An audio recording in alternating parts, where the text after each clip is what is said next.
प्रिय साथियों नमस्कार। बहुत दिनों के पश्चात आपके सामने ये आज एक छोटी सी कहानी प्रस्तुत करने का सौभाग्य प्राप्त हुआ।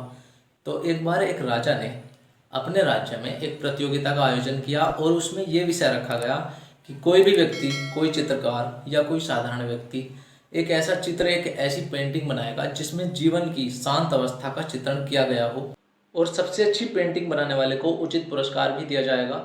तो कई सारे लोगों ने इसमें भाग लिया। उसके बाद राजा ने कई घंटों के अवलोकन के पश्चात दो चित्रों को एक साइड में अलग रख दिया।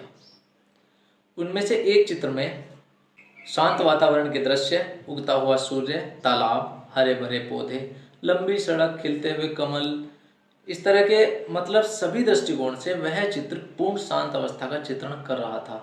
वहीं दूसरी तस्वीर में सूखे पहाड़, उन पर जमी हुई झाड़ियाँ, तूफान के कारण झुके हुए बड़े बड़े पेड़, उफनती नदी, चारों ओर उड़ती हुई धूल, ये सब एक अलग ही कहानी बता रहे थे। वहां पर उपस्थित सभी लोग पहली तस्वीर को ही स्पष्ट विजेता मान रहे थे, क्योंकि दूसरी तस्वीर में सब कुछ अस्त व्यस्त और अशांत दिखाई दे रहा था। और अंत में राजा ने दूसरी पेंटिंग को विजेता घोषित किया।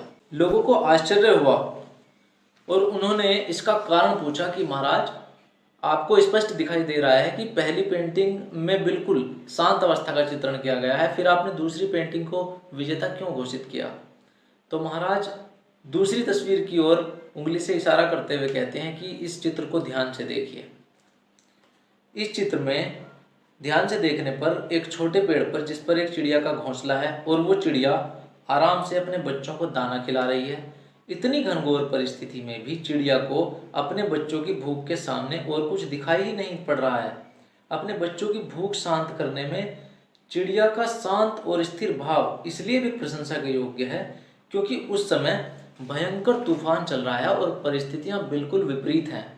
तो कहानी का सार ये है कि विपरीत परिस्थितियों में भी धैर्यपूर्वक अपना कार्य करते हुए सफलता की प्राप्ति की जा सकती है। दोस्तों, हमें आशा ही नहीं विश्वास है कि आपको ये कहानी, हमारी ये वीडियो पसंद आई होगी।